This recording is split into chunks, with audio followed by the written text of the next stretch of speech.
ഈ പ്രായത്തിൽ ഇവിടെ സ്റ്റേഡിയത്തിൽ സ്കേറ്റിംഗ് പഠിക്കാൻ വേണ്ടിയിട്ട് ഞാൻ ജോയിൻ ചെയ്ത് പിറ്റേന്ന് സ്കേറ്റിംഗ് ഷൂസൊക്കെ വാങ്ങിച്ച് ഞാൻ അവിടെ ചെല്ലുമ്പോൾ എല്ലാം കുട്ടികൾ. ഞാൻ അങ്ങനെ, കാരണം ഞാൻ തെന്നി വീണാൽ ഒരു 3 ആൾ എൻ്റെ അടിയിലുണ്ടാവും, അങ്ങനെ നിർത്തിയ ഒരാളാണ്. അപ്പൊ അതുപോലെ അത്തരം ചില ഇഷ്ടങ്ങൾ അതുപോലെയാവും.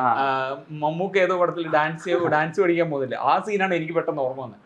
അപ്പൊ അതെ, അങ്ങനെ ഒരു പാഷൻ ഉണ്ട് എനിക്ക്, എന്തെങ്കിലുമൊക്കെ പഠിച്ചുകൊണ്ടിരിക്കാനല്ലേ. ചിലപ്പോ അതൊക്കെയാണോ, കാരണം ഇത് നമുക്ക് കൃത്യമായിട്ട് പറഞ്ഞു തരാൻ അറിയില്ല, എന്തെങ്കിലും ഒരു കാരണം കൊണ്ടാണ്.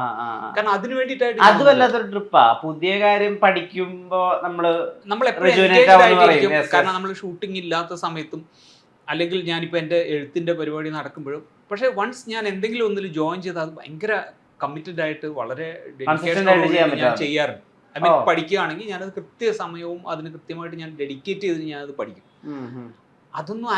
അത് മാത്രമായിരിക്കും എന്നുള്ളത് എനിക്കറിയില്ല, പക്ഷെ ഇങ്ങനെ പല ഘടകങ്ങളുണ്ട് എൻ്റെ ലൈഫിൽ ഞാൻ ഒബ്സർവ് ചെയ്തിട്ടില്ല അത് പ്രത്യേകിച്ച്. കാരണം നമ്മളുടെ പ്രയോറിറ്റി അതല്ലാത്തതുകൊണ്ട്, ഈ പറയുന്ന പോലെ എൻ്റെ ഏജ് കുറഞ്ഞു കാണണമെന്നോ അങ്ങനെയൊന്നും എനിക്ക് അങ്ങനെ തോന്നിയില്ല. പിന്നെ മാത്രമല്ല, അത് ക്യാരക്ടറിന് വേണ്ടിയിട്ടാണ്. ഇപ്പം ഞാൻ 80 വയസ്സുകാരനായിട്ട് അഭിനയിച്ചൊരു സിനിമയുണ്ട്, അത് അധികാരം കണ്ടിട്ടില്ല. അത് പ്രിയനന്ദൻ സാർ ഡയറക്റ്റ് ചെയ്തൊരു ഷോർട്ട് ഫിലിമാണ്, ഒരു ആന്തോളജിയിലുള്ള ഒരു സിനിമയാണ്. അത് യൂട്യൂബിലുണ്ടെന്ന് തോന്നുന്നു.